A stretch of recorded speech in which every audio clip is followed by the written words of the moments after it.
타파 기자 김경래 최강 시사. 김경래 최강 시사 2부 시작하겠습니다.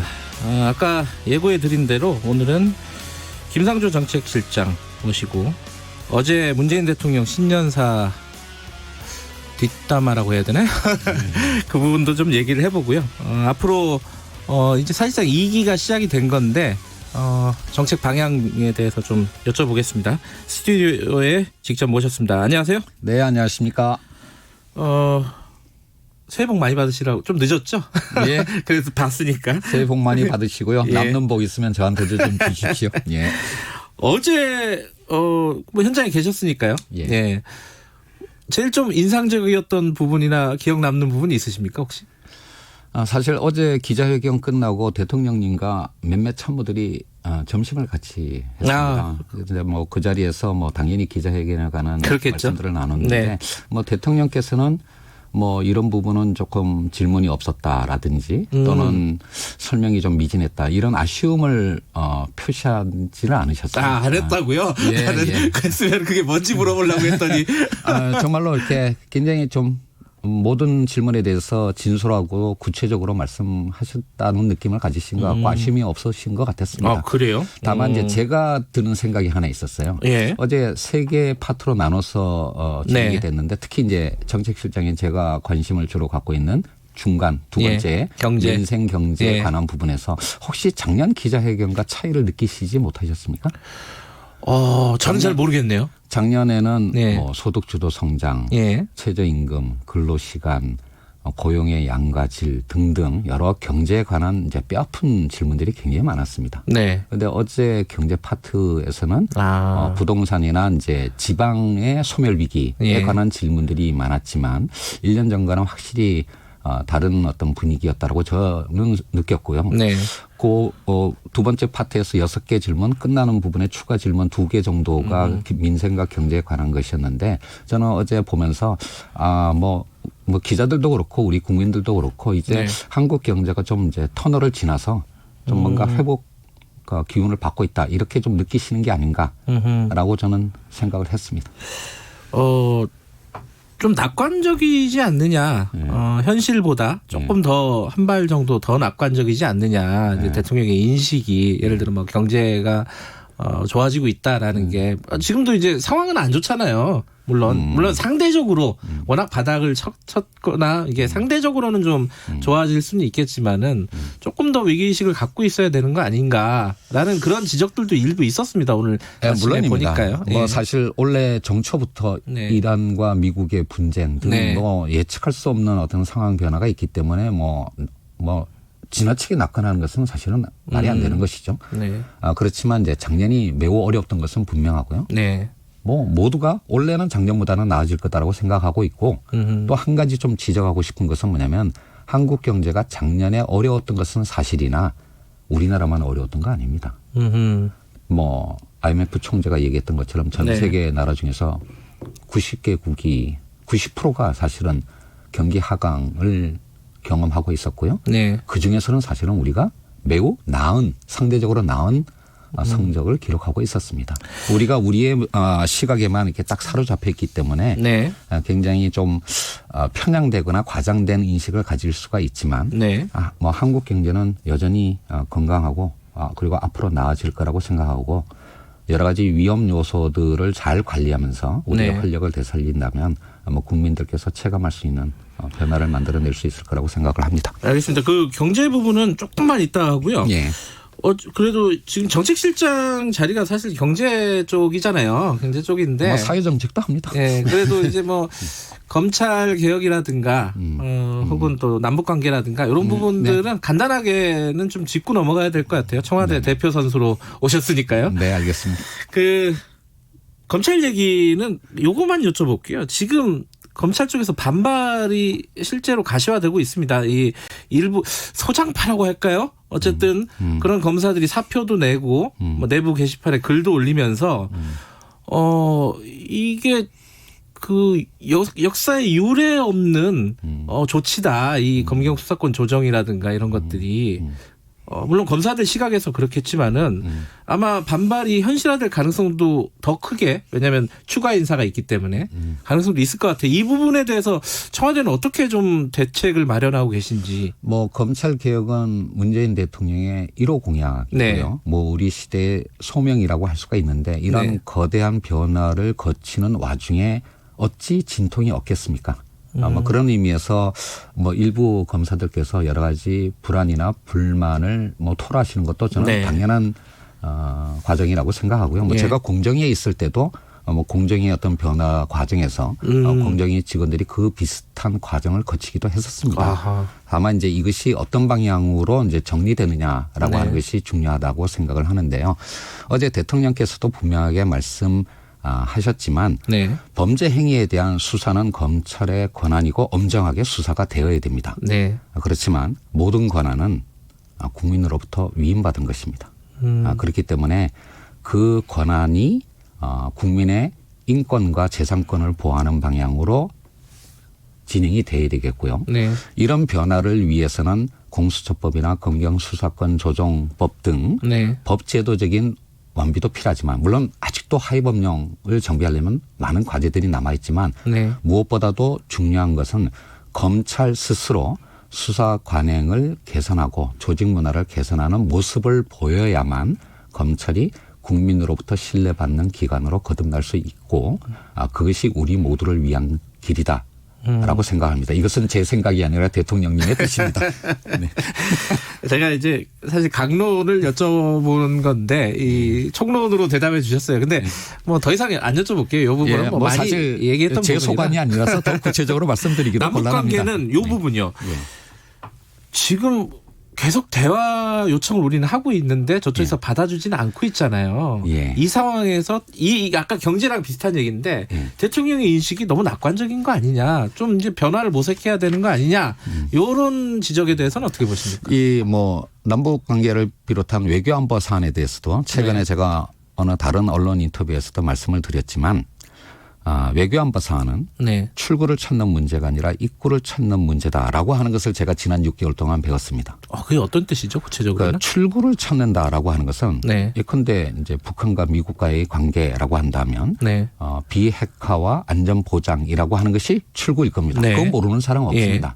하지만 그 출구에 한꺼번에 접근할 수 있는 길을 찾는 것은 사실은 쉽지 않습니다.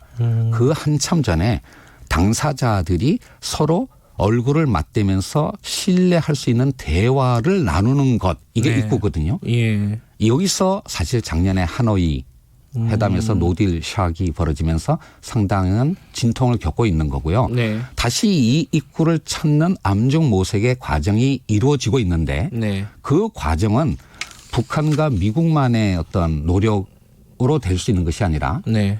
우리 정부의 문재인 대통령의 적극적 노력을 통해서 그 입구에 접근하는 것이 훨씬 더 빨리 진행될 수 있을 것입니다. 그런 차원에서 문재인 대통령께서 우리의 적극적인 노력을 강조를 하시는 거고요. 네. 뭐 예를 들면 DMZ를 비롯한 접경 지역의 어떤 뭐 유네스코 등재라든지 여러 가지 네. 활용의 문제도 있을 수 있고 네. 뭐 유엔의 어떤 제대 대상이 아닌 개별 관광의 어떤 활성화라든지 또는 예정되어 있는 여러 가지 스포츠 교류를 강화하거나 또는 철도 공동체를 만들기 위한 사전 어떤 준비 작업 이런 것들은 네. 지금 단계에서도 할 수가 있는 거고요. 네. 그런 과정에서 남북 간에 그리고 북한과 미국 사이에 신뢰를 다지는 즉 입구에 접근하는 것이 보다 빠르게 진행될 수 있을 거라고 생각합니다. 그 부분에 우리가 적극적으로 노력을 하겠다는 뜻으로 이해를 해 주시면 되겠습니다. 홍보수석을 하셨어야 되는 말씀을 너무 잘하시네요. 아니 뭐 6개월 동안 이 똑같은 말씀을 계속 들었는데 뭐 암기해야죠. 경제 얘기해 보겠습니다. 진짜 네네. 본격적으로. 아까 잠깐 좀 지나치게 낙관적인 거 아니냐라고 여쭤봤는데 거기에 대한 대답은 해주셨는데 네네. 구체적으로 좀 하나만 더 짚고 넘어가면은 경제 성장률이요. 네. 2.4% 예상하신 거죠 올해. 네 그렇습니다. 그렇죠. 근데 다른 기관에 비해서는 조금 뭐 제가 경제학자 출신입니다. 그러니까요. 경제학자가 하는 일 중에서 제일 많이 틀리는 게 성장률 전망이고요. 예. 뭐 1.8%부터 뭐 2.4 정도까지 다양한 편차이 있는데 평균 내보면 한 2.3 근처입니다. 아 그래요? 예, 그래서 그 평균에서 정부의 정책적 의지를 담아서 2.4라고 말씀드린 건데 저는 이것이 결코 실현 불가능한 허황된 목표치라고 생각하지 않습니다. 네. 한국 경제의 어떤 구조를 감안하면 세계 경제가 침체기에 들어갔을 때는 가장 빠르게 침체 국면을 겪는 나라이기지만 네. 회복될 때는 또한 역시 가장 빠르게 회복되는 그런 체질을 갖고 있습니다. 물론 이게 좋다는 뜻은 아니고요. 그러니까요. 그래서 뭐 네. 올해나 내년 같은 경우에는 아마 국민들께서 생각하시는 것보다는 훨씬 더 좀 좋은 성과를 낳을 수 있을 거라고 생각을 하고 있고 그렇기 위해서 정책 실정으로 최선의 노력을 다하고 있습니다. 거시지표가 조금 회복이 된다고 또 체감이 확 되는 건 아니잖아요, 또. 바로 그 부분이 제일 아픈 부분인데요. 예. 작년 말에 이제 문재인 정부의 전반기를 평가하는 여러 가지 서베이를 해봤지 않겠습니까? 네. 아마 대체적인 어떤 인식이 이런 거였습니다. 방향은 올바른 것 같은데 바람직한데 확실하게 체감되는 게 없다. 그러니까요. 그래서 올해의 어떤 국정 목표가 바로 그래서 네. 포용, 혁신, 공정, 평화에서 확실한 변화를 만들겠다는 것입니다. 즉 우리 정부가 설정한 국정 기조는 올바르고 그리고 네. 앞으로도 계속 이렇게 가야 되는데 이것은 일관성을 유지해야 되는데 구체적인 어떤 성과를 낳음으로써 국민이 확실하게 기대를 할 수 있는 그런 어떤 성과를 만들자라는 얘기입니다. 3370님이 이 낙관적이지가 않다. 경제가 지속적으로 안 좋아서 지쳤다. 계속 좀 잘해 주셔야 한다. 이런 말씀 보내주셨는데 네. 거기에 대한 대답이 됐을지 모르겠습니다. 예. 솔직히 제가 네. 뭐 공정에 있을 때부터요. 뭐 자영업자 또는 40대 네. 뭐 많은 어떤 어려운 위치에 계신 분들의 그 고통을 저희들이 잘 알고 있습니다. 정말로 네. 죄송하지만 나아질 거라고 생각합니다. 믿어주십시오. 부동산 얘기를 좀 해야 될 것 같습니다. 부동산에 대한 의지는 뭐 확고하다라는 피력을 하셨어요, 어제. 예. 대통령이 했는데 앞으로도 계속 뭐 문제가 생기면은 계속 정책을 쏟아내겠다라는 취지였어요. 예. 지금 상황이 어떻습니까? 이 부동산 지난달에 부동산 정책 놓고. 예, 한 달 정도 지났죠. 예, 그러니까 이제 평가가 가능할 것 같습니다. 사실 그 전 세계에서 네. 우리나라만큼 이 그 행정 자료, 부동산과 관련된 행정 자료가 리얼 타임으로 리포트되는 나라가 없습니다. 실시간이죠, 거의. 예, 뭐 그걸 보고 있는데요. 예. 사실 뭐 제가 숫자를 말씀드리지는 않겠지만 네. 주간 그러니까 거래가나 전세가의 변동을 사실은 계속 보고 있고요. 네. 훨씬 더 짧게 사실은. 네. 근데 이제 이렇게 그 위험도에 따라서 이렇게 색깔을 구분해서 자료들을 만들고 있는데 이제 아마 내일 발표될 거라고 생각을 하는데 지난주 주간 동향은 굉장히 안정이 됐습니다. 아, 그래요? 예. 지금까지 나왔던 숫자들보다 더 안정이 됐다? 예. 재작년에 9.13 조치 때보다도 훨씬 더 빠르게 시장 상황은 안정되고 있다라고 저희들은 평가하고 있고요. 예. 아마 조만간 일부 구에서는 하락도 보일 거라고 생각을 합니다. 이런 기조를 흔들리지 않고 갈 것 같시고요. 예. 한 가지만 더 말씀드리면 예. 사실 작년에 그러니까 분양가 상한제라고 하는 강력한 조치를 취했습니다. 네. 그런데 효과가 별로 없었죠. 그러니까요. 그 이유가 뭐라고 생각하십니까? 이 분양가 상한제라는 것이 이제 시행령을 고쳐서 만든 거였는데요. 네. 처음 얘기 꺼내서 실제로 구 핀셋 지정을 할 때까지 거의 6개월 가까이 걸렸습니다. 아하. 그 기간 동안에 시장의 이 기대를 왜곡하는 여러 가지 좀 노이즈들이 많았고요. 뭐 그런 의미에서 부동산 정책의 핵심은 여러 요소들을 포괄적으로 한꺼번에 고려한다라는 것도 중요하지만 그 그러니까 기대를 왜곡하는 어떤 요소가 개입하지 않도록 네. 전격적으로 하는 것도 중요합니다. 그래서 앞으로도 정부는 모든 정책 수단들을 다 올려놓고 네. 필요하면 전격적으로 할 겁니다. 어제 좀 재밌는 질의응답이 있었어요. 예. 그 원상 회복까지 생각하고 있다고 대통령이 얘기를 했고요. 예. 거기에 대한 질문이 원상 회복 기준이 어디냐? 예. 취임 때냐? 뭐 이런 식으로 질문을 예. 했고 대통령은 그거는 답할 수 없는 질문이다라고 웃었습니다. 어제 기자들의 질문이 23꼭지가 있었는데요. 예. 뭐 다 사실은 이제 제가 예상한 말씀을 대통령께서 예. 하셨는데 딱 하나 그 부분이었습니다. 아, 그래요? 원래 예상 답변이 있었습니까? 이건 뭐 대통령의 뜻입니다. 예. 근데 그만큼 대통령께서 강한 의지를 표명하셨다라고 저는 생각을 하고 있고요. 그게 원래 예상에는 그런데 없었군요. 우리나라의 아마 제 예상에 그 우리나라의 전체 주택이 2천만 호고요. 공동주택이 1,340만 호, 아파트만 1,000만 호가 넘습니다. 이 모든 아파트 가격을 다 안정화시킨다라고 하는 것은 정책적으로 불가능한 목표입니다. 그중에서 9억 이상의 고가, 10억 이상의 초고가가 몰려있는 일부 지역, 솔직히 말씀드릴게요. 강남 사구. 거기에 가격을 안정시키는 것이 1차적인 목표입니다. 그것을 통해서 시장의 기대를 안정화시키고자 하는 것이고요. 그런 의미에서 언제 대비 이렇게는 말씀드리지 않겠지만 그거는 사실 불가능한 얘기지만 분명히 지금 거품이 끼어 있는 일부 지역의 부동산 가격은 단순한 안정화가 아니라 일정 정도 하향 안정화 쪽으로 가야 된다고 생각하고 그걸 목표로 하고 있습니다. 이게 부동산 정책이 실효성을 거둘 것이다. 라고 말씀하시는 건데 근데 전 많은 사람들이 되게 의아해하는 게 왜 문재인 정부 때 이렇게 많이 올랐을까? 그것도 이게 통계적으로 보면 박근혜 정부, 이명박 정부 때는 비교적 완만하게 상승을 했는데 노무현 정부 때도 많이 올랐어요. 문재인 정부 때 많이 올랐단 말이에요. 이게 왜 그런 거예요? 정책적인 실패 요인은 과연 없는 건가? 꼭 시장 탓만 있는 건가? 아니 물론입니다. 그러니까 정부의 책임을 회피하고자 하는 생각은 전혀 없고요. 하지만 이명박 정부 때는 2008년 글로벌 금융위기 직후였습니다. 올라갈 수가 없는 경제 환경이었고요. 그리고 사실은 박근혜 정부 때 했던 여러 가지 부동산과 관련된 규제 완화나 또는 부양 조치 효과가 지난 정부 말부터 해서 우리 정부에 와서 본격화된 것입니다. 그리고 우리나라만이 아니라 전 세계적으로 정말 인류가 경험하지 못했던 과잉 유동성의 상황이 있고요. 그런 문제가 우리나라뿐만 아니라 전 세계적으로 만연돼 있고 노벨 경제학상을 받은 실러 교수의 경우에는 이미 지금 시점에서 본다면 2008년보다도 더 버블 위험이 크다라고 언급될 정도로 전 세계가 사실은 굉장히 예민한 상황입니다. 이런 상황 속에서 우리 정부는 부동산 가격을 안정화시키는 것이 국민 개개인의 삶의 질뿐만 아니라 국민 경제의 안정을 확보하는 데도 최우선의 과제라고 하는 생각을 갖고 있기 때문에 이것이 단순히 총선 때까지 그런 것이 아니라 우리 정부 끝까지 이것은 정책의 최우선 순위 과제로서 모든 수단을 동원해서 전격적으로 시장의 안정화를 위한 노력을 할 건데요. 다만 규제 일변도로 가는 것은 아닙니다. 결국 이것도 시장에 따라서 자산 시장도 장기적으로는 수요와 공급, 즉 공급 대책에 의해서 영향을 받는 것이 분명한 것이고요. 그런 부분에서 3기 신도시를 포함해서 또는 서울 시내의 여러 가지 가로 정비 사업이나 중공업지대 등등의 공급 대책을 지금 준비를 하고 있고 이 부분과 관련해서 사실 오늘 오후에 중요 지자체인 서울시와도 협의를 하고 있습니다. 조만간 정부가 이 부분에 관해서도 대책을 발표하고 있을 거고요.